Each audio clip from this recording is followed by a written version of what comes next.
편안하게 오늘도 사자성어 이야기 들어보세요. 그럼 바로 시작합니다. 어부지리, 어부지리. 길고양이를 보면서 문득 든 생각인데요.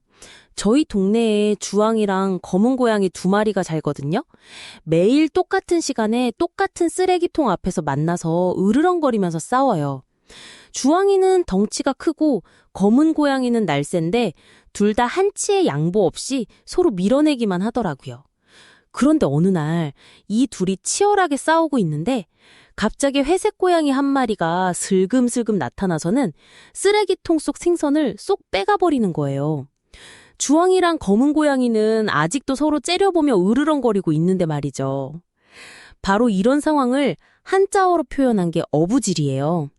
어부어, 아버지 부, 갈지, 이로울 리.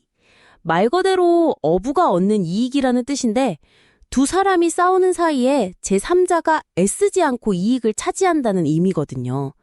요즘으로 치면 두 회사가 치킨 가격 경쟁을 벌이는 사이에 다른 브랜드가 조용히 시장 점유율을 늘려가는 거죠. 그런데 이 말이 어떻게 생겨났는지 아세요? 중국 전국시대 이야기인데요. 연나라 소왕이 조나라를 공격하려고 할 때 신하 소대가 말린 이야기예요. 소대가 왕에게 이런 이야기를 들려줬거든요.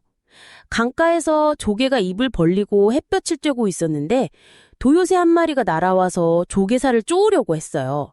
그러자 조개가 얼른 입을 닫으면서 도요새 부리를 꽉 물어버렸죠. 도요새는 비가 오지 않으면 너가 말라 죽을 거야 라고 했고 조개는 너 부리가 빠지지 않으면 너도 죽을 거야 라고 맞받아쳤어요. 둘 다 한치도 물러서지 않고 버티고 있는데 그때 어부가 지나가다가 둘 다 잡아갔다는 거예요. 소대는 이 이야기를 하면서 왕에게 말했어요.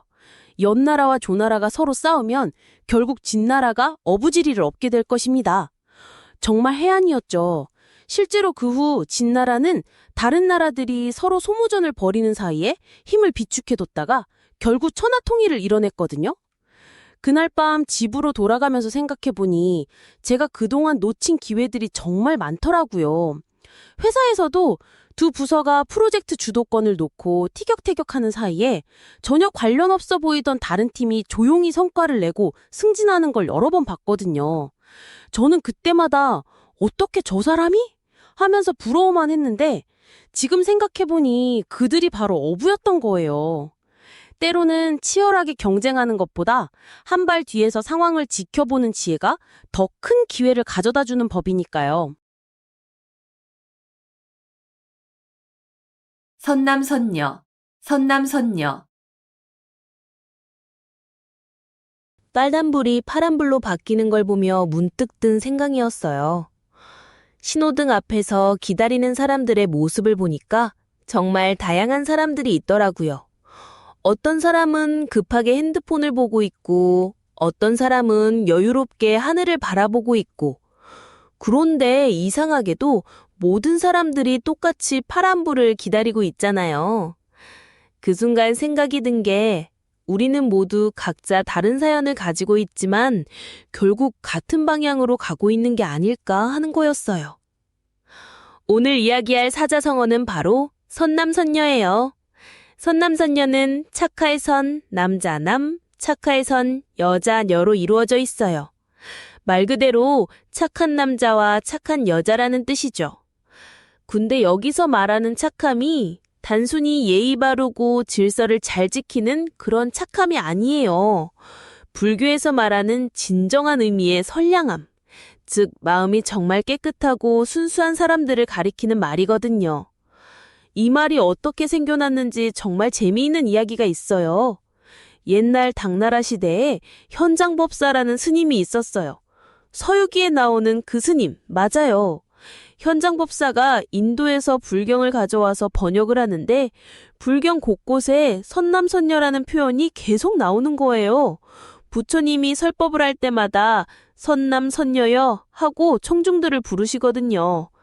그런데 이게 단순히 남녀를 구분해서 부르는 게 아니라 부처님의 가르침을 진심으로 받아들이려는 마음을 가진 모든 사람들을 가리키는 말이었던 거죠.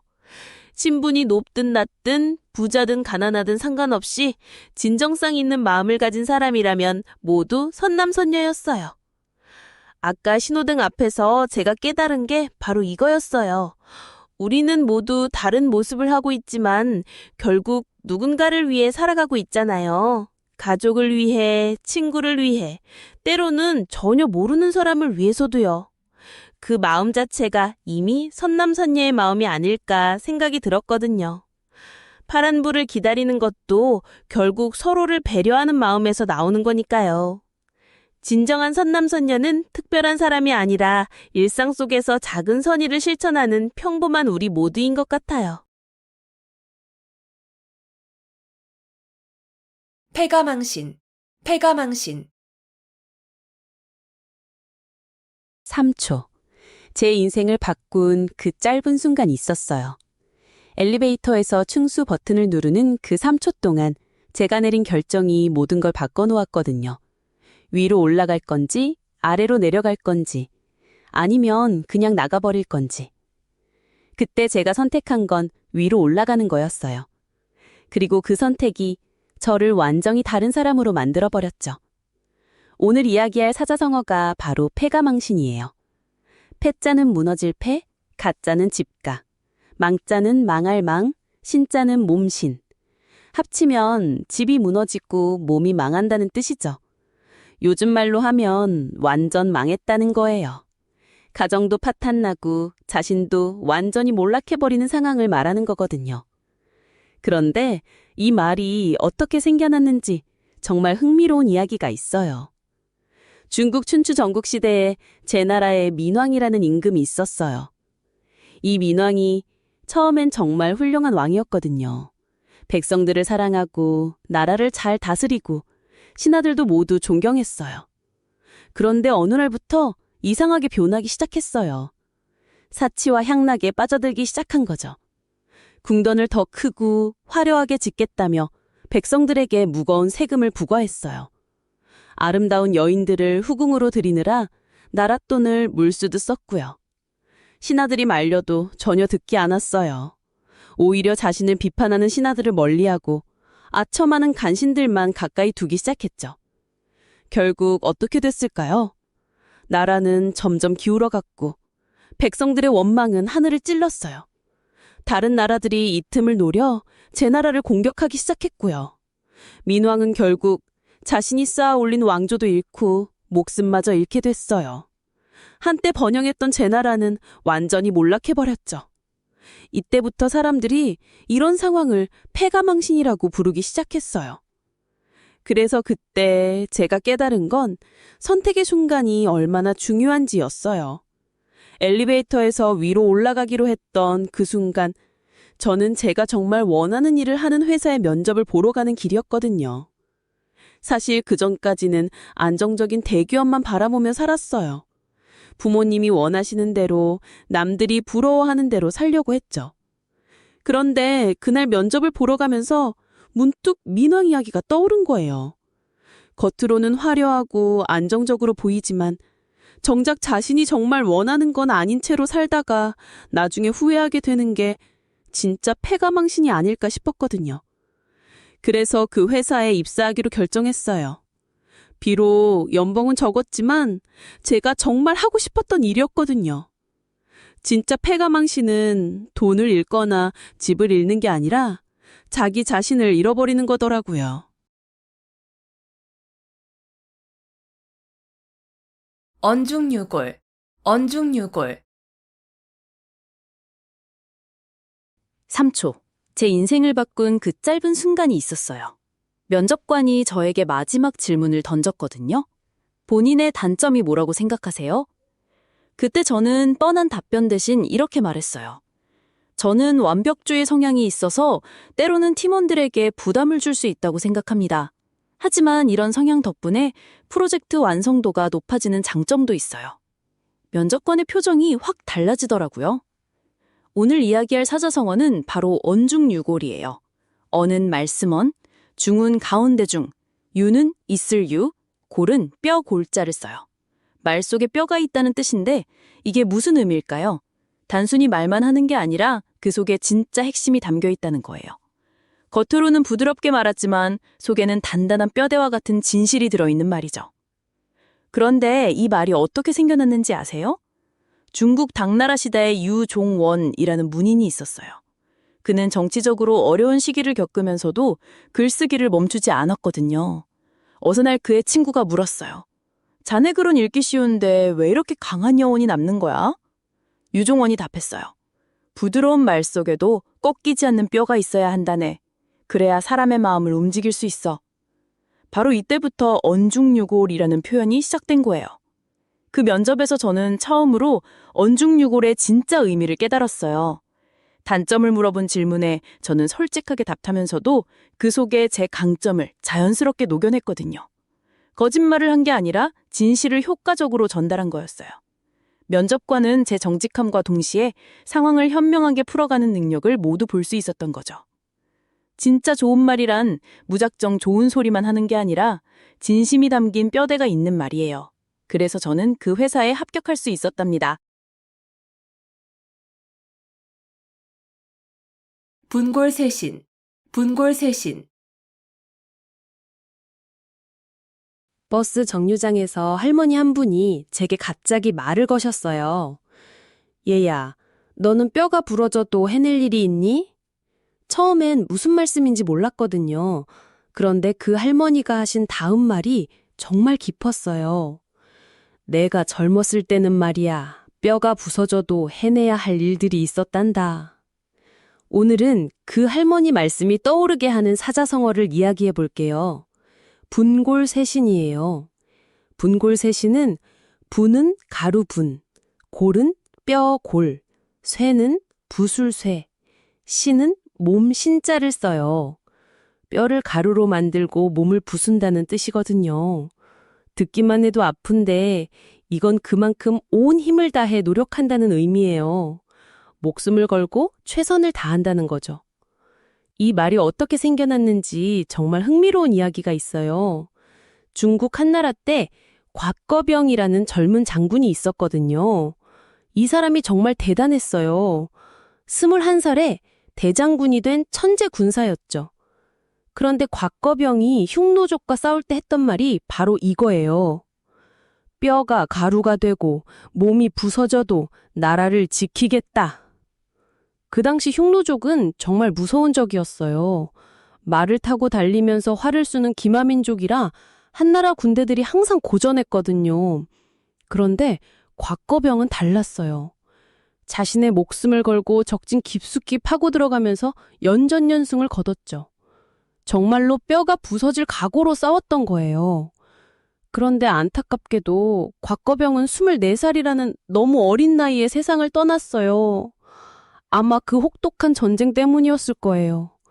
하지만 그의 분골쇄신하는 정신은 후세에 길이 남게 되었죠. 그 할머니 이야기로 다시 돌아가 볼게요.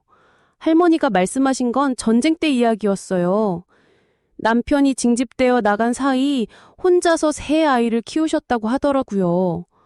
먹을 것도 없고 입을 것도 없던 시절에 정말 뼈가 부서지는 것 같은 고생을 하면서도 아이들만은 굶기지 않으려고 하셨대요. 품삯을 받으러 몇십 리 길을 걸어 다니셨다고 하시면서 그때는 정말 분골쇄신했다고 웃으며 말씀하시더라고요. 그 할머니의 눈빛에서 저는 진짜 분골쇄신이 뭔지 알 수 있었어요. 뼈와 살이 부서져도 포기하지 않는 마음. 그게 바로 분골쇄신이구나 싶었거든요. 무라일체, 무라일체. 40살이 되던 해 처음으로 도자기를 만들어 보겠다고 덜컥 공방에 등록했어요.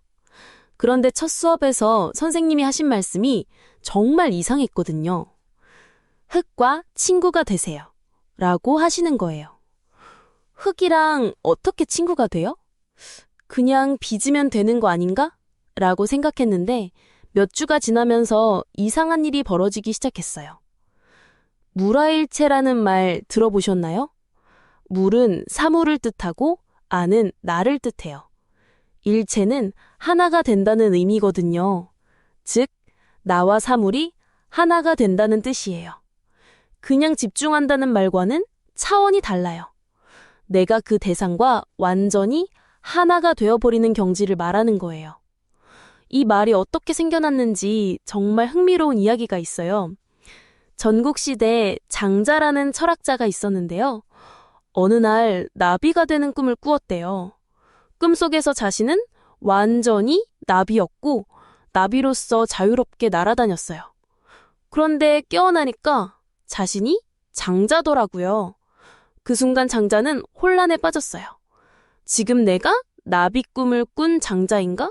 아니면 장자가 되는 꿈을 꾸는 나비인가? 이 경험을 통해 장자는 깨달았어요. 진정한 경지에 도달하면 나와 대상 사이의 경계가 사라진다는 걸 말이에요. 그때 저도 비슷한 경험을 했어요. 물레 앞에 앉아서 흙덩이를 올리고 돌리기 시작했는데 처음엔 제 마음대로 안 되더라고요. 힘을 주면 찌그러지고 빼면 무너지고. 그런데 어느 순간부터 손의 느낌이 달라지기 시작했어요. 흙의 부드러움이 제 손끝으로 전해지고 제 마음이 흙에게 전달되는 걸 느꼈거든요. 시간이 멈춘 것 같았어요. 저도 없고 흙도 없고 그냥 하나의 흐름만 있는 거예요. 그 순간 완벽한 그릇이 만들어졌어요. 세상에서 가장 아름다운 순간이란 내가 사라지는 순간인 것 같아요. 신상필벌, 신상필벌. 길고양이를 보면서 문득 든 생각이에요. 매일 같은 시간에 나타나서 밥을 주면 고마운 듯 눈인사를 하고 안 주면 서운한 표정으로 돌아서는 그 아이를 보면서요. 동물조차도 공정함을 안다는 게 신기하더라고요.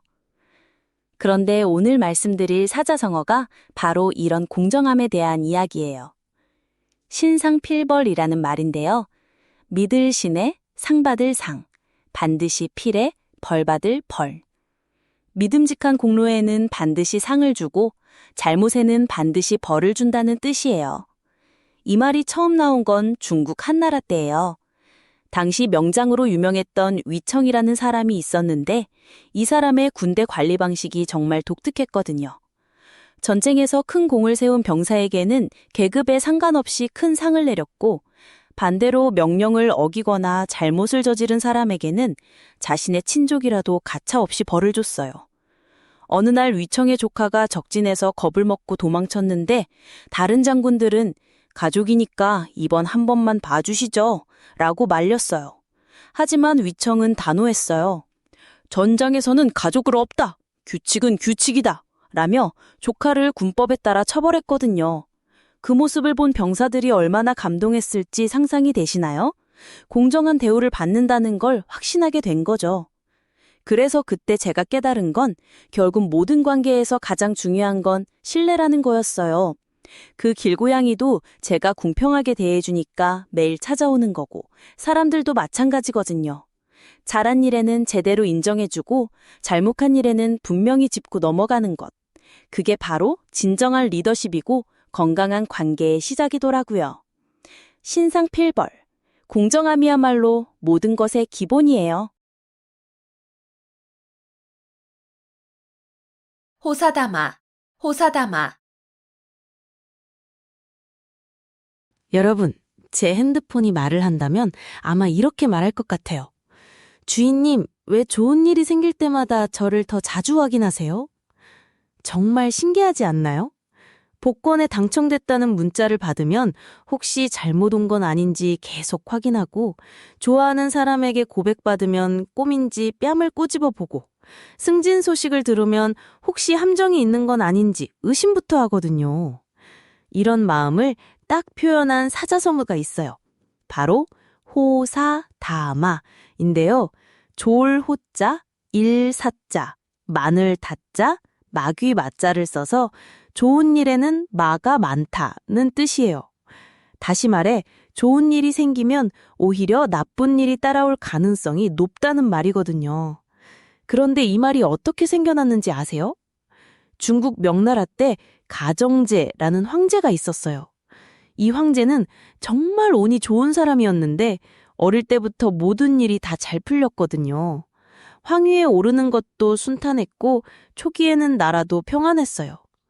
그런데 문제는 그 다음이었어요. 너무 좋은 일들만 겪다 보니까 방심하게 됐고 결국 외구의 침입이나 내정의 혼란 같은 큰 문제들이 연달아 터졌거든요.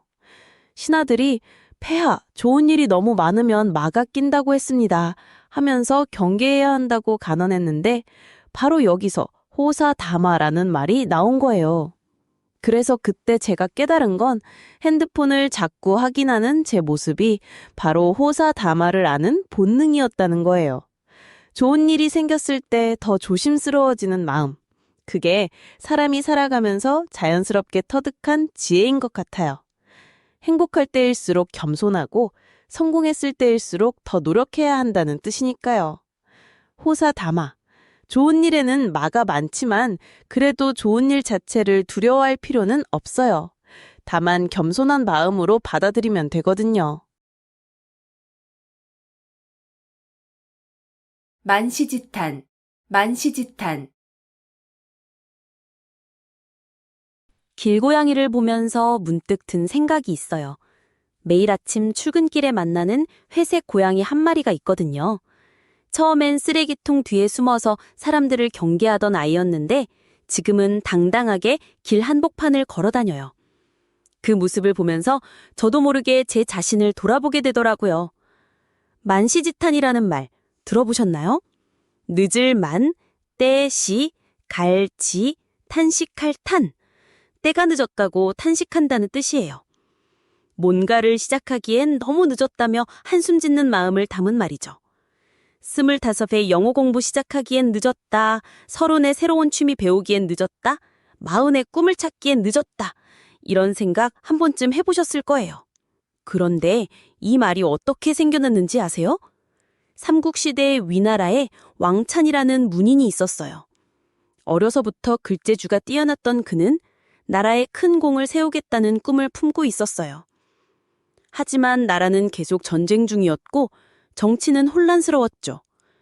그는 기회를 기다리며 세월을 보냈어요. 그러다 마침내 조조가 그의 재능을 알아보고 등용하려 했을 때 왕찬은 이미 50이 넘은 나이였어요. 그때 그가 한 말이 바로 만시지탄이었죠. 젊은 시절 품었던 큰 꿈을 이루기엔 너무 늦었다며 탄식했던 거예요. 하지만 정말 아이러니한 건 그 나이에도 그는 훌륭한 작품들을 남겼다는 거예요. 그 회색 고양이 이야기로 돌아가 볼게요. 어느 날 비가 억수같이 내리던 날이었어요. 평소보다 일찍 퇴근하게 되어서 집으로 가는 길에 그 고양이를 다시 만났거든요. 비에 흠뻑 젖어서 처량하게 서 있는 모습을 보니까 마음이 아프더라고요. 그런데 신기한 게 그 고양이는 비를 피하려고 하지 않았어요. 오히려 빗물을 핥아 마시면서 자신만의 방식으로 그 순간을 받아들이고 있었어요. 그때 깨달았어요. 저는 계속 때가 늦었다며 탄식만 하고 있었는데 정작 시작하는 건 미뤄왔다는 걸요. 때가 늦었다고 탄식하는 순간이야말로 진짜 시작할 때인지도 모르겠어요. 각고 멸려, 각고 멸려. 여러분, 40살이 되던 해 처음으로 제가 정말 무서웠던 순간이 있었어요. 회사에서 갑자기 명예퇴직을 건의받았거든요. 20년 동안 다닌 회사에서 말이에요. 그날 밤 집에 돌아와서 거울을 보는데 제 얼굴이 너무 낯설더라고요. 이제 뭘 해야 하지? 가족들한테 어떻게 말하지? 머릿속이 하얘졌어요. 그런데 오늘 여러분께 소개하고 싶은 사자성어가 바로 각고 멸료예요. 각은 새길 각, 고는 괴로울 고, 면은 힘쓸 면, 려는 힘쓸 려라는 뜻이거든요. 뼈를 깎는 듯한 아픔을 참고 힘써 노력한다는 의미예요. 쉽게 말하면 정말 고통스럽고 힘들어도 꾹 참고 최선을 다해 노력하는 거죠. 이 말이 어떻게 생겨나는지 아세요? 중국 한나라 때 소무라는 인물이 있었어요. 흉노족에게 사신으로 갔다가 억류당했는데 무려 19년 동안 양치기로 살아야 했거든요. 매일 양을 치면서도 한나라 사신의 깃발을 놓지 않았어요. 깃발이 너덜너덜해져도 추위에 얼어 죽을 것 같아도 절망적인 상황에서도 포기하지 않았던 거예요. 사람들이 그의 모습을 보며 뼈를 깎는 듯한 고통 속에서도 최선을 다하는 모습이라고 표현한 게 각고멸료가 된 거죠. 그때 제가 떠올린 게 바로 이 이야기였어요. 소무가 19년을 버텼다면 저도 할 수 있겠다 싶더라고요. 그래서 새벽 5시부터 일어나서 자격증 공부를 시작했어요. 손목이 아파도 눈이 빠질 것 같아도 가족들이 잠든 새벽 시간에 책상 앞에 앉아 있었거든요. 6개월 후에 드디어 합격 통지서를 받았을 때 정말 눈물이 나더라고요. 진짜 힘든 순간일수록 뼈를 깎는 각오로 버텨내는 게 각고멸료의 진짜 의미예요. 포기하고 싶을 때가 바로 한 걸음 더 나아갈 때거든요. 각자무치, 각자무치. 버스에서 만난 아주머니가 저에게 하신 말씀이 아직도 생각나요. 젊은이, 모든 걸 다 가질 수는 없어. 하나를 얻으면 하나는 포기해야 하는 게 인생이야. 그때는 별 생각 없이 들었는데 지금 생각해보니 정말 깊은 말씀이었거든요. 각자무치라는 말이 있어요. 뿔이 있는 동물은 이빨이 없다는 뜻인데요. 각은 뿔각, 자는 사람자, 무는 없을무, 치는 이빨치예요. 자연계를 보면 정말 신기하게도 뿔이 발달한 동물들은 송곳니나 날카로운 이빨이 없어요. 사슴이나 소, 염소 같은 동물들 말이에요. 반대로 호랑이나 사자처럼 날카로운 이빨을 가진 동물들은 뿔이 없죠. 이런 말이 어떻게 생겨났는지 아세요? 옛날 중국에서 한 철학자가 자연을 관찰하다가 발견한 거예요. 그는 왜 하늘이 동물들에게 모든 모기를 다 주지 않았을까 궁금해했거든요. 곰곰 생각해보니 만약 한 동물이 뿔도 있고 날카로운 이빨도 있다면 너무 강해져서 생태계가 무너질 수 있겠더라고요. 그래서 하늘은 지혜롭게 각각의 동물에게 한 가지씩만 특별한 능력을 줬다는 거예요. 뿔을 가진 동물은 그것으로 충분히 자신을 지킬 수 있으니까 날카로운 이빨은 필요 없다는 뜻이죠. 그 버스 아주머니 말이 맞았어요. 제가 대학교 때 학과 회장도 하고 동아리 부회장도 하고 아르바이트까지 3개를 동시에 했거든요. 뭐든 다 잘하고 싶었어요. 근데 결국 어느 것 하나 제대로 못했어요. 회장 일은 소홀해지고 동아리에서는 뒷말이 나오고 아르바이트에서는 실수 연발이었죠. 그때 깨달았어요. 모든 걸 완벽하게 할 수는 없구나. 하나에 집중할 때 진짜 힘이 나오는 거더라고요. 각자모치처럼 우리도 한 가지에 집중해야 진짜 강해질 수 있어요. 간어제초, 간어제초. 엘리베이터가 바로 열린 그때 저는 무언가 이상하다는 걸 느꼈어요. 평소라면 최소 3분은 기다려야 하는데 버튼을 누르자마자 딩 하고 문이 열리더라고요. 그런데 안에 들어가니까 더 이상한 일이 벌어졌어요.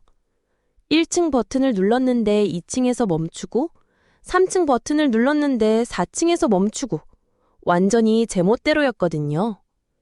바로 그 순간 떠오른 사자성어가 있어요. 간어제초. 간은 사이간, 어는 어조사어, 제는 제나라 제, 초는 초나라 초예요. 직역하면 제나라와 초나라 사이에 있다는 뜻인데 실제로는 강대한 두 세력 사이에서 어정쩡한 위치에 있거나 이도저도 아닌 애매한 상황에 놓여 있다는 의미로 쓰여요. 마치 저처럼 원하는 층으로 가지도 못하고 어정쩡한 곳에서 멈춰 서 있는 것처럼요. 그런데 이 말이 어떻게 생겨났는지 아세요? 춘추전국 시대의 이야기예요. 그때 중국은 여러 나라로 나뉘어 있었는데 그 중에서도 제나라와 초나라가 가장 강력한 두 세력이었어요. 다른 작은 나라들은 이 두 거대한 나라 사이에서 정말 고민이 많았거든요. 특히 송나라 같은 경우가 대표적이었어요.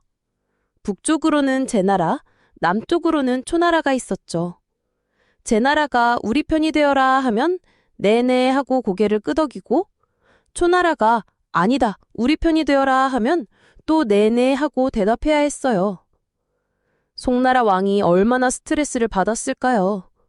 제 나라 편을 들면 초나라가 쳐들어올 것 같고, 초나라 편을 들면 제 나라가 화를 낼 것 같고, 매일매일이 줄타기였을 거예요. 결국 어느 쪽도 확실하게 선택하지 못하고 애매한 위치에서 눈치만 보며 지내야 했죠.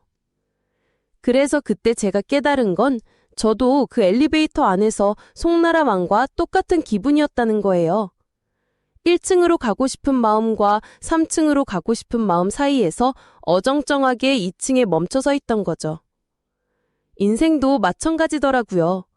이것도 하고 싶고 저것도 하고 싶어서 결국 아무것도 제대로 하지 못할 때가 있잖아요.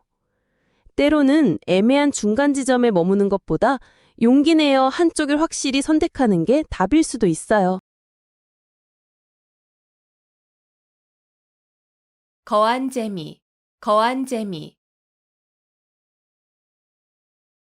버스에서 만난 아주머니가 저에게 하신 말씀이 아직도 귀에 맴돌아요. 요즘 젊은 부부들은 참 안쓰럽다고 하시더라고요. 처음엔 무슨 말씀인지 몰랐는데 그분이 계속 하시는 얘기를 들어보니 정말 깊은 뜻이 있었어요. 남편이 아내를 대하는 태도, 아내가 남편을 바라보는 시선, 그런 것들이 예전과는 많이 달라졌다는 거예요. 오늘 말씀드릴 사자성어는 바로 거한재미예요. 들어보셨나요? 거는 들어올릴 거, 안은 상안, 재는 가지런할 재, 미는 눈썹 미라는 뜻이거든요. 직역하면 상을 들어올려 눈썹과 나란히 한다는 의미인데 이게 무슨 뜻일까요? 바로 아내가 남편에게 음식상을 올릴 때 눈썹 높이까지 정중하게 받들어 올린다는 거예요. 단순히 밥상을 차려주는 게 아니라 정말 공손하고 예의 바르게 대한다는 뜻이죠. 그런데 이 말이 어떻게 생겨났는지 아세요? 중국 후한 시대에 양홍이라는 학자가 있었어요. 가난했지만 학문의 뜻을 둔 선비였죠. 그의 아내 맹광은 정말 현명한 여인이었는데 남편이 공부에만 몰두할 수 있도록 뒷바라지를 했어요. 매일 저녁 양홍이 집에 돌아오면 맹광은 정성스럽게 차린 음식상을 두 손으로 받들어 눈썹 높이까지 올려서 공손히 대접했다고 해요. 이때 양홍도 두 손으로 받으며 아내에게 깍듯이 예를 표했고요. 서로를 존중하고 사랑하는 마음이 이런 작은 행동에서 드러났던 거죠. 만약 여러분이 그 시대에 살았다면 매일 이런 정중한 예의를 지킬 수 있었을까요? 그 버스 아주머니 말씀이 계속 생각나더라고요. 저도 결혼 초기에는 정말 서툴렀거든요. 아내가 밥상을 차려주면 당연하다는 듯이 받았고 감사 인사도 제대로 안 했어요. 그런데 어느 날 아내가 아프게 누워있는데도 제가 밥 달라고 하는 모습을 보면서 깨달았어요. 내가 정말 이기적이었구나, 상대방을 존중하지 못했구나 하고요. 그때부터 작은 것 하나라도 고마워, 수고했어 라는 말을 하려고 노력했어요. 거창한 게 아니라 그냥 서로를 인정하고 존중하는 마음이었던 거죠. 거한 재미는 단순히 예의 바른 행동이 아니라 서로를 향한 깊은 존중과 사랑을 의미하는 거예요. 지금도 우리에게 필요한 지혜죠. 건곤일척, 건곤일척.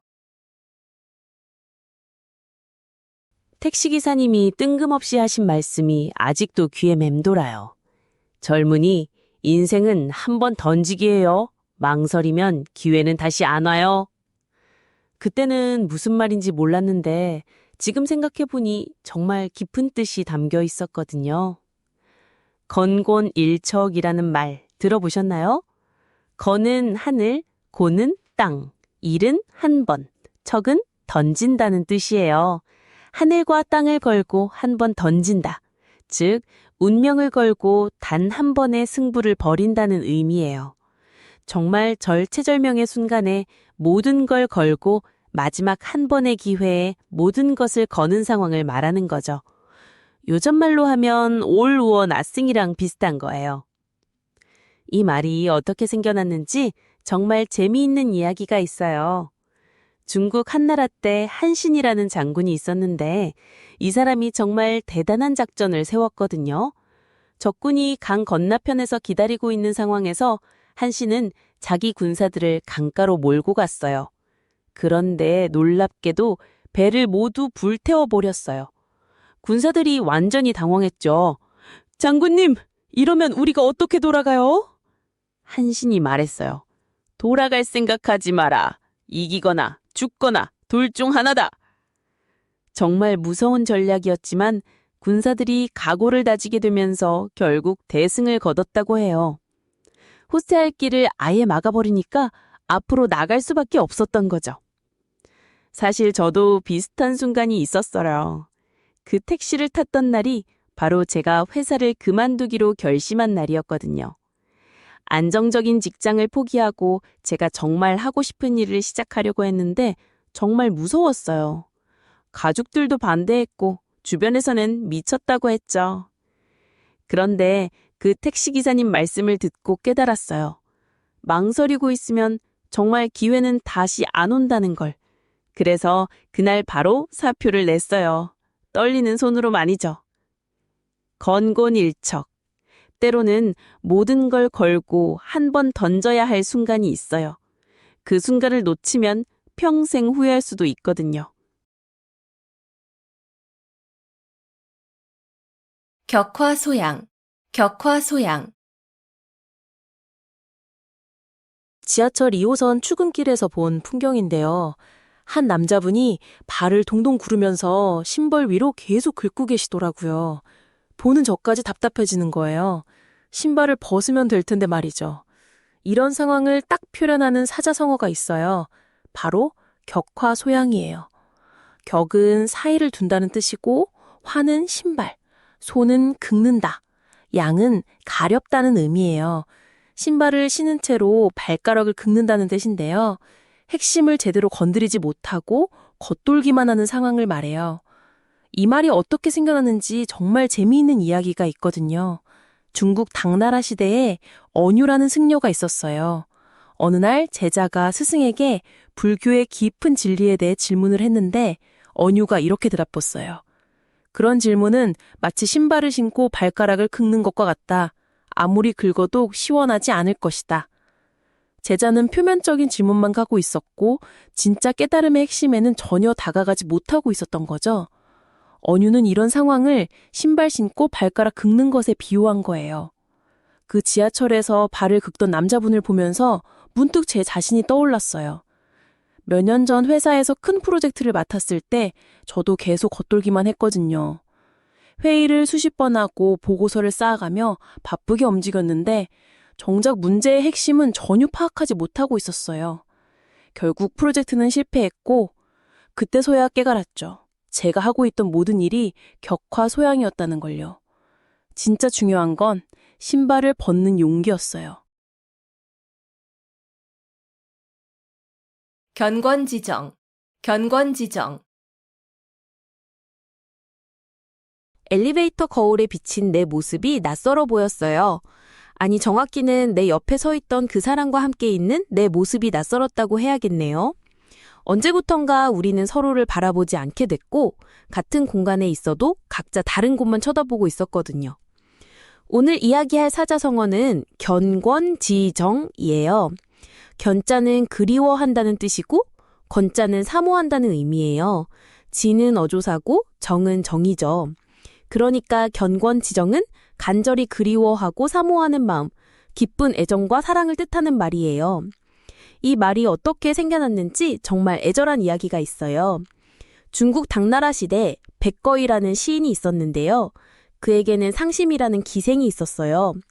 백거이가 항주 태수로 부임했을 때 상심은 그를 따라 항주로 갔죠. 둘은 서호에서 배를 타며 시를 짓고 달밤에 술을 마시며 서로의 마음을 나누었어요. 그런데 백거이가 중앙으로 발령을 받게 됐어요. 신분의 벽 때문에 상심을 데려갈 수 없었죠. 이별의 순간 상심은 백거이에게 말했어요. 저는 여기서 평생 당신만을 기다리겠어요. 백거이 역시 내 마음은 언제나 그대와 함께 있을 것이요 라고 답했죠. 그 후 10년이 흘렀어요. 백거이가 다시 항주에 왔을 때 상심은 이미 세상을 떠난 뒤였어요. 그녀가 남긴 마지막 말은 견권지정, 끝까지 그분만을 그리워했다는 것이었죠. 백거이는 그 말을 듣고 며칠을 울었다고 해요. 그때 엘리베이터에서 거울을 보며 문득 깨달았어요. 진짜 견권지정은 거창한 사랑 이야기에만 있는 게 아니구나. 매일 보는 사람에게도, 오랜 친구에게도, 가족에게도 이런 마음이 있을 수 있겠구나. 그저 서로를 그리워하고 소중히 여기는 마음 말이에요. 견권지정, 누군가를 간절히 그리워하는 마음은 사랑의 가장 순수한 형태가 아닐까요? 결리 사이, 결리 사이. 40살이 되던 해 처음으로 거대한 유혹에 직면했어요. 제가 다니던 회사에서 갑자기 엄청난 승진 기회가 생겼거든요. 그런데 그 자리를 얻으려면 제 동료 한 명을 밟고 올라가야 하는 상황이었어요. 그 동료는 저보다 능력도 뛰어나고 무엇보다 아이가 셋이나 되는 가장이었죠. 오늘 얘기할 사자성어는 바로 견리사의예요. 견은 볼견, 리는 이익, 리, 사는 생각할 사, 의는 의로울 의자거든요. 이익을 보면 의를 생각한다는 뜻이에요. 쉽게 말하면 내 앞에 달콤한 이익이나 좋은 기회가 생겼을 때 그것을 가져도 되는 건지 한 번 더 생각해보라는 거죠.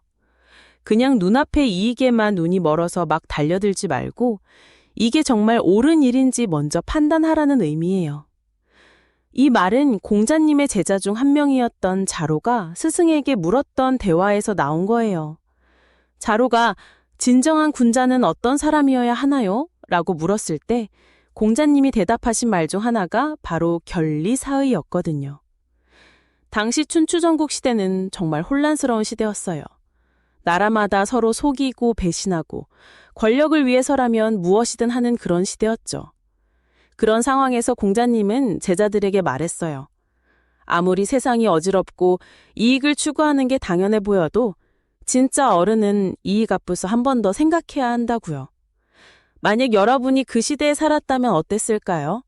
모든 사람이 자기 이익만 챙기는 세상에서 의를 지킨다는 게 정말 쉬웠을까요? 그래서 그때 제가 내린 결정이 뭐였냐면요. 그 승진 기회를 포기한 거예요. 대신 그 동료에게 가서 솔직하게 얘기했어요. 이런 상황인데 나는 이 자리에 지원하지 않을 거야. 네가 더 적합한 사람인 것 같아. 그 순간 그 친구가 저를 보는 눈빛이 정말 따뜻했거든요. 물론 당장은 아쉬웠지만 나중에 생각해보니 그게 제대로 된 선택이었어요. 진짜 이익은 눈앞의 달콤함이 아니라 마음의 평안에서 나오는 거더라고요. 견문 발검, 견문 발검. 47번째 이사를 했던 그날이에요. 박스를 정리하다가 문득 제 성격을 돌아보게 됐거든요. 새집 첫날부터 벌써 이웃집 소음이 신경 쓰이고 복도에 놓인 신발 하나까지 거슬리더라고요. 그 순간 깨달았어요. 제가 정말 예민한 사람이구나. 오늘 이야기할 사자성어는 견문발검이에요. 견은 볼견, 문은 모기문, 발은 뽑을 발, 검은 칼검이거든요. 모기를 보고 칼을 뽑는다는 뜻인데 이게 무슨 의미일까요? 너무 작은 일에도 크게 화를 내거나 과격하게 반응하는 걸 말해요. 모기 한 마리 잡겠다고 칼을 뽑는 상황을 상상해보세요. 얼마나 우스꽝스러운지 알겠죠? 그런데 이 말이 어떻게 생겨났는지 아세요? 중국 춘추시대에 실제로 있었던 일이에요. 어떤 무관이 임금님 앞에서 시위를 하고 있었는데 갑자기 모기 한 마리가 날아와서 팔에 앉았대요. 그런데 이 사람이 반사적으로 칼을 뽑아서 모기를 치려고 했다가 자기 팔을 베어버린 거예요. 임금님이 보시고는 모기 잡겠다고 칼을 뽑다니 이 얼마나 어리석은 일이냐 라고 하셨죠. 그때부터 작은 일에 과도하게 반응하는 사람을 견문발검이라고 부르게 됐어요. 47번째 이사 그날로 돌아가서요. 제가 왜 그렇게 예민했는지 생각해보니 새로운 환경에 대한 불안감 때문이었어요. 모든 게 낯설고 어색하니까 작은 것 하나하나가 다 크게 느껴졌던 거죠. 이웃집 발소리도 복도 신발도 사실은 평범한 일상인데 제가 너무 민감하게 반응했던 거예요. 그때 깨달았어요. 내가 지금 견문발검하고 있구나. 작은 일에 큰 감정을 쏟지 말고 한 번 더 생각해보는 여유가 필요한 것 같아요. 모기에게는 모기만큼의 반응이면 충분하니까요. 견위치명, 견위치명. 엘리베이터가 바로 열린 그때였어요. 아침 출근 시간, 모든 게 완벽하게 맞아떨어지는 순간이었는데 갑자기 엘리베이터 안에서 비명소리가 들렸거든요. 어떤 할머니 한 분이 쓰러지셨더라고요. 그 순간 사람들은 어떻게 했을까요? 모두 핸드폰만 만지작거리며 구경만 하더라고요. 그런데 딱 한 명. 정장 입은 젊은 직장인이 망설임 없이 할머니 곁으로 달려갔어요.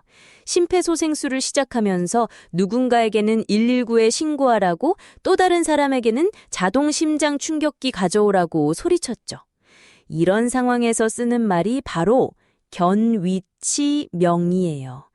견은 볼견자, 위는 위험할 위자, 치는 이를 치자, 명은 목숨 명자거든요. 위험을 보면 목숨을 바친다는 뜻이죠. 위험한 상황을 목격했을 때 자신의 안위보다는 정의와 도덕을 위해 목숨까지도 바칠 각오로 행동한다는 의미예요. 요즘 말로 하면 정말 용기 있는 사람, 의협심이 강한 사람을 표현할 때 쓰는 말이에요. 나만 안전하면 된다는 생각이 아니라 누군가 위험에 처했을 때 주저하지 않고 도움의 손길을 내미는 사람 말이에요. 그런데 이 말이 어떻게 생겨났는지 아세요? 춘추시대의 제나라 이야기예요. 당시 제나라 재상이었던 안영이라는 인물이 있었는데요. 이 사람이 정말 대단한 사람이었어요. 어느 날 제나라에 큰 위기가 찾아왔어요. 적군이 성문 앞까지 몰려온 거예요. 왕은 겁에 질려서 도망갈 생각만 하고 있었는데 안영은 혼자서라도 성을 지키겠다고 나섰어요. 적이 쏜 화살이 빗발처럼 날아와도 물러서지 않았죠. 그때 안영이 한 말이 바로 이거였어요. 위험을 보고도 목숨을 아끼는 자는 진정한 신하가 아니다. 결국 안영의 용기에 감동받은 병사들이 하나둘 모여들었고 제나라는 위기를 넘길 수 있었다고 해요. 만약 안영이 그때 자신의 목숨만 생각했다면 제나라는 역사에서 사라졌을지도 몰라요. 그래서 그때 엘리베이터에서 제가 깨달은 건 진짜 용기라는 게 이런 거구나 하는 거였어요. 그 직장인분은 할머니가 모르는 사람이었지만 한 생명이 위험에 처한 걸 보고는 자신이 늦을 수도 있고 혹시나 책임질 일이 생길 수도 있다는 걸 다 알면서도 행동했거든요. 나중에 알고 보니 그분도 응급처치 전문가도 아니고 그냥 평범한 회사원이었대요. 하지만 그 순간만큼은 진정한 견위치명의 정신을 보여준 거죠. 할머니는 다행히 무사했고요. 진짜 용기는 두려움이 없는 게 아니라 두려움을 알면서도 옳은 일을 선택하는 거더라고요. 견인불발, 견인불발. 길고양이를 보면서 문득 든 생각이 있어요. 내일 아침 출근길에 만나는 그 녀석. 처음엔 정말 말라빠져서 가여웠거든요. 비가 와도 눈이 와도 추위에 떨면서도 똑같은 자리에서 저를 기다리고 있더라고요. 그런데 신기한 게 뭔지 아세요? 점점 살이 오르고 털도 윤기가 나기 시작한 거예요. 포기하지 않고 그 자리를 지키니까 결국 동네 사람들이 하나둘 밥을 챙겨주기 시작한 거죠. 오늘 이야기할 사자성어가 바로 견인불발이에요. 견인불발. 구들견에 참을 인, 안일불에 뽑을 발. 굳게 참고 견디어서 뽑히지 않는다는 뜻이거든요. 쉽게 말하면 어떤 어려움이 와도 끝까지 버티고 견디는 강한 의지를 말하는 거예요. 마치 뿌리 깊은 나무가 태풍이 불어도 꼿꼿이 서 있는 것처럼요. 이 말이 어떻게 생겨났는지 아세요? 중국 한나라 때 소무라는 인물이 있었어요. 그가 흉노족에게 사신으로 갔다가 억류당하게 됐거든요. 흉노족이 그에게 항복하라며 온갖 회유와 협박을 했지만 소무는 절대 굽히지 않았어요. 심지어 춥고 황량한 시베리아 같은 곳으로 유배를 보내면서 양을 치게 했는데 그 양들이 새끼를 낳으면 고향에 돌려보내주겠다고 했어요. 그런데 그 양들은 모두 수컷이었거든요. 말도 안 되는 조건이었죠. 하지만 소문은 무려 19년 동안 그 혹독한 추위와 외로움을 견뎌냈어요. 손에 들고 있던 한나라 사신의 깃발이 다 해져서 깃대만 남을 때까지도 포기하지 않았거든요. 그때 그 길고양이를 보면서 제가 왜 그렇게 마음이 아팠는지 알겠더라고요. 사실 저도 그 시절이 있었거든요. 첫 직장에서 정말 힘든 시간을 보냈어요. 매일 야근에 주말 출근, 상사한테는 혼나고 동료들과도 잘 어울리지 못했죠. 매일 아침 일어나기가 싫어서 이불을 머리까지 뒤집어 쓰고 있었는데 문득 창밖으로 보이는 그 길고양이가 눈에 들어온 거예요. 비 맞으면서도 꿋꿋이 그 자리를 지키고 있는 모습이요. 그래서 생각했어요. 저 작은 생명도 포기하지 않고 버티는데 나는 뭘 하고 있나 싶어서요. 그날부터 조금씩 달라지기 시작했어요. 힘들어도 그냥 버텨보자, 견뎌보자 하면서요. 결국 그 길고양이처럼 저도 제자리에서 견뎌냈고 지금은 그때의 경험이 제일 소중한 자산이 됐어요. 견인불발. 굳게 참고 견디면 결국 뽑히지 않는 거더라고요.